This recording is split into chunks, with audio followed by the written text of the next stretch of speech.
Camp نام کی جو چیز بنائی جاتی ہے، امدادی مرکز نام کی، وہاں بلایا جاتا ہے کہ امداد لینے آؤ، اور وہ تن جو ہمیں ایسے نظر آ رہے ہیں کہ جیسے برسوں کے بھوکے، برسوں کے بیمار ہوں، ہڈیوں کے ڈھانچے ہوں، ان کو وہاں بلا کر وہاں پر بمباری کر دی جاتی ہے، انہیں شہید کر دیا جاتا ہے۔ تو یہ سلسلہ ہم مسلسل دیکھ رہے ہیں۔ تو جو فلسطین چاہے گا وہ ہم کریں گے، یہ کب ہوا ہے؟ جو فلسطینی چاہیں گے وہ پاکستان کرے گا، یہ ہوا کب ہے؟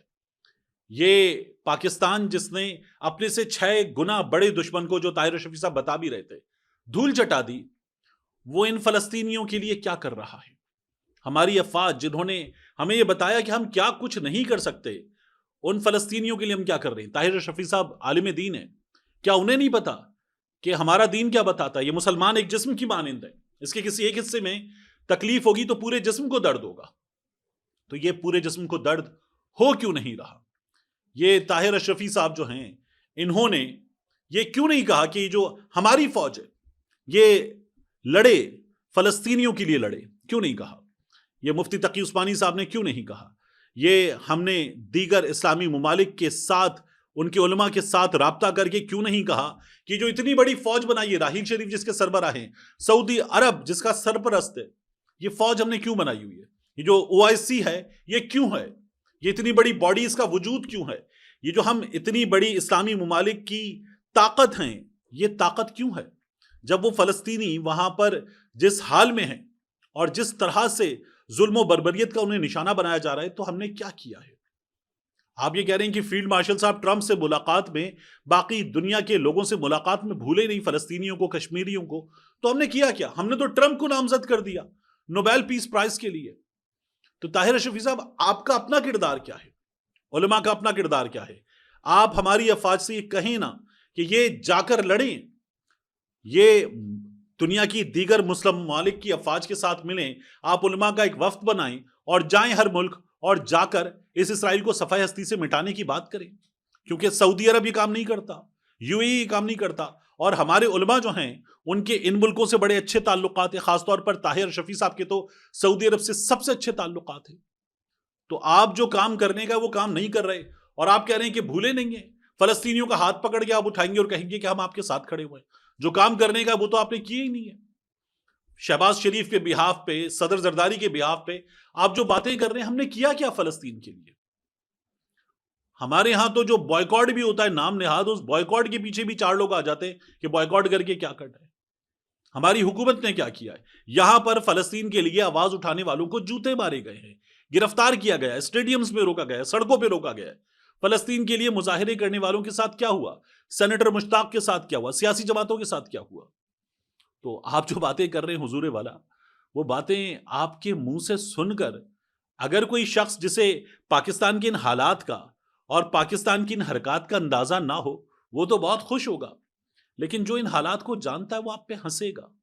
تو آپ خود پہ ہنسنے کا موقع دے رہے ہیں، آپ کی مرضی ہے، لیکن افسوسناک ہے جو کردار آپ لوگوں نے ادا کیا ہے، وہ کردار جو پاکستانی حکام نے ادا کیا ہے، وہ کردار کسی بھی لحاظ سے قابل فخر کردار ہے نہیں۔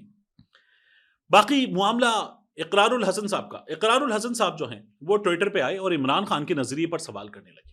انہوں نے سوال کیا کہ عمران خان کا نظریہ کیا ہے۔ جب اقرار الحسن نے یہ سوال کیا تو اس سے پہلے یاد رکھیے گا وہ ایک سوال کرتے ہوئے، بات کرتے ہوئے ٹویٹر پہ عمران خان کی جماعت کو اسٹیبلشمنٹ کی رکھیل کہہ چکے تھے۔ جب اقرار الحسن نے یہ سوال کر لیا کہ آپ کی جماعت کا نظریہ کیا ہے، تو پھر اقرار الحسن کو نیچے جواب دیتے ہوئے لوگوں نے سنجیدہ جوابات بھی دیے، بعض لوگوں نے گالیاں بھی دی۔ اور میں آپ کو یہ بتاؤں کہ اقرار الحسن جب بار بار عمران خان پہ ہی تنقید کریں گے، ہر بار تنقید کریں گے، آپ لفظ رکھیل استعمال کر لیں گے عمران خان کی جماعت کے لیے، عمران خان کے لیے آپ اس سے پہلے یہ بات تک کر چکے، آپ یہ بات تک کر چکے عمران خان کے لیے کہ اگر مرد ہوتا تو 2 چھوڑ کر نہ جاتی، تو پھر آپ کو اس جماعت کے لوگ جس انداز میں جواب دیں گے اس کا آپ کو اندازہ ہے، آپ کو پتہ ہے، اور آپ جو روزانہ عمران خان اور اس کی جماعت کے ساتھ کرتے ہیں آپ کو اندازہ ہے۔ آپ کو دی گئی گالیاں سوشل میڈیا پر اور لوگوں نے آپ کو جواب دیے، سنجیدہ جواب دیے، ان سے آپ نے مزید بات بھی کی، اور جنہوں نے جواب دیے ان کو غلط ثابت کرنے کی آپ نے جوابات میں کوشش بھی کی۔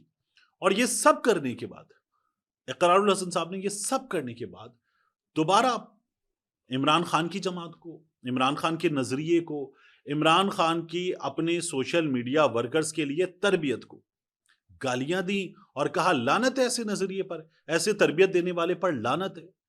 جب آپ یہ سب کچھ کریں گے تو پھر اس جماعت کے فالوورز جو پاکستان میں سب سے بڑی جماعت ہے اور سوشل میڈیا پر تو بہت ہی بڑی طاقت ہے، وہ آپ کے ساتھ سوشل میڈیا پر کیا کریں گے اس کا اندازہ آپ کو ہونا چاہیے۔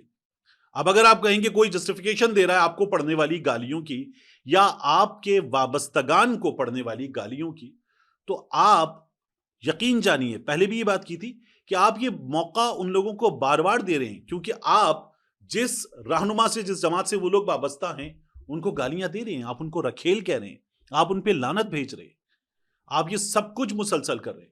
آپ پہلے کہتے تھے عمران خان حکومت میں ہے تو تنقید تو عمران خان پہ ہوگی، درست تھا، because journalism is speaking truth to the power. پھر اس کے بعد آپ نے یہ کہا کہ عمران خان پہ اب بھی تنقید ہوگی، اب بھی عمران خان پہ بات ہوگی، کیونکہ اب بھی سب سے مقبول جماعت عمران خان کی ہے، سب سے مقبول لیڈر عمران خان ہے۔ تو اب وہ جو طاقتور سے سوال ہوگا، حکمران سے سوال ہوگا، وہ آپ اب بھی نہیں کر سکتے۔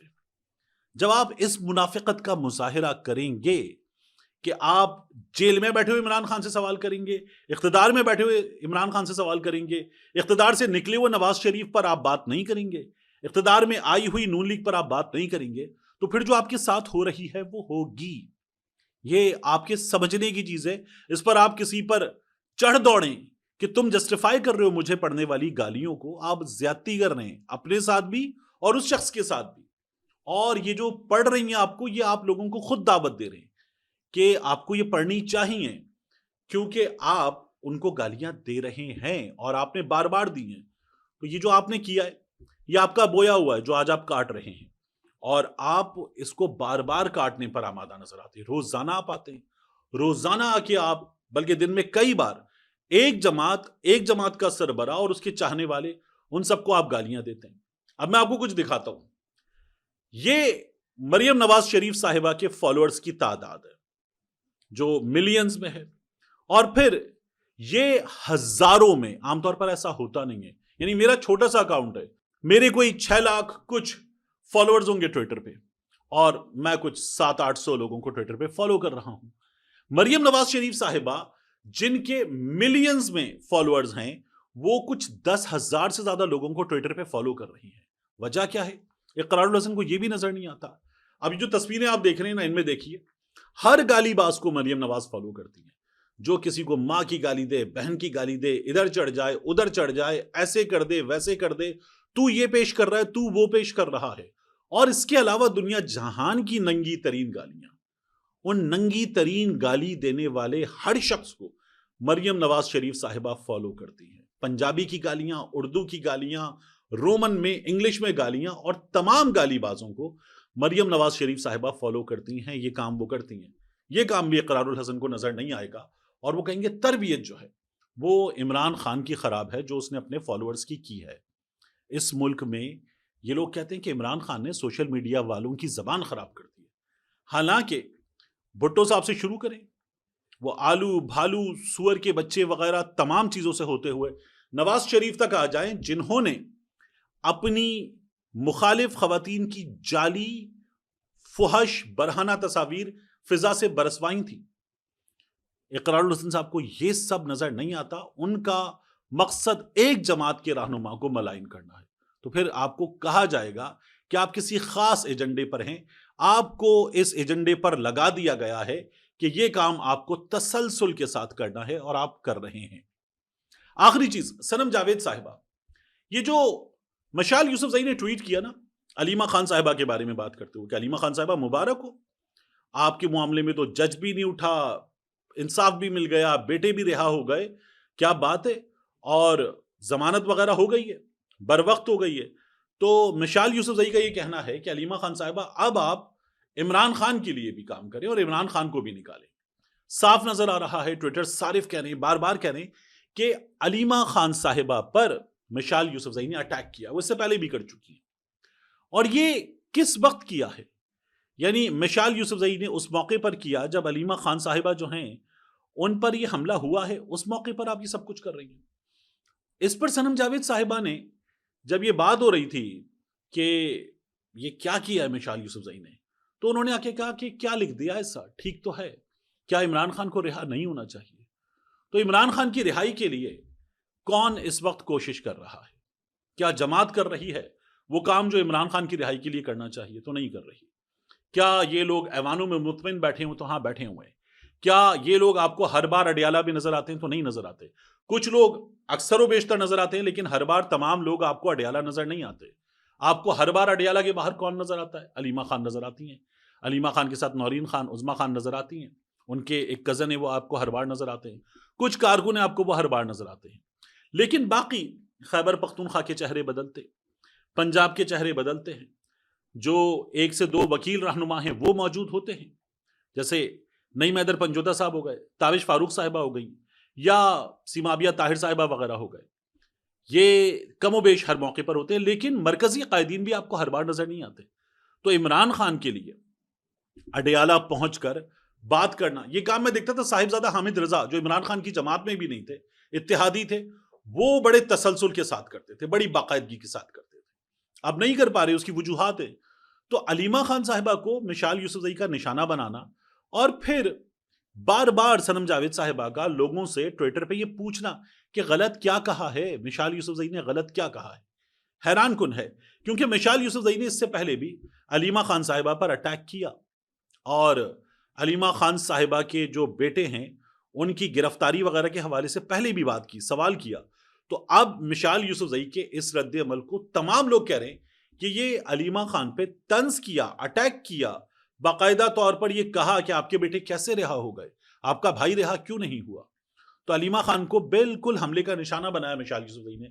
لیکن صنم جاوید صاحب جنہوں نے بہت سخت جیل کاٹی، بہت مشکل حالات دیکھے، اور عمر کے اس حصے میں سیاست کے اس تجربے کے ساتھ ان حالات میں جو مشکلات صنم جاوید نے دیکھی، ایگزامپلری ہے کہ کوئی پھر بھی اپنے پولیٹیکل ویوز پہ اس طرح سے ڈٹ کے کھڑا رہے، گھر سے دور ہو، بچوں سے دور ہو، والدین سے دور ہو، میاں بیوی الگ الگ ہوں، اور پھر بھی وہ ڈٹ کر کھڑا رہے، ہر بار بات کر رہا ہو، تو مثالی ہے۔ لیکن اس مثالی کردار کے باوجود صنم جاوید کو یہ نظر نہیں آ رہا کہ یہ مشال یوسفزئی کیا کر رہی ہیں، یہ بڑا حیران کن ہے۔ تو آئی ہوپ کہ صنم جاوید جو ہے وہ اس کا جواب دیں اور بتائیں کہ انہوں نے یہ کیا کیا ہے۔ لیکن ابھی تک جو کیا ہے وہ مشال یوسفزئی کے حق میں ہے، جو علیمہ خان صاحبہ کے ساتھ زیادتی کر رہی ہیں۔ ملتے ہیں انشاءاللہ آپ سے اگلی ویڈیو میں۔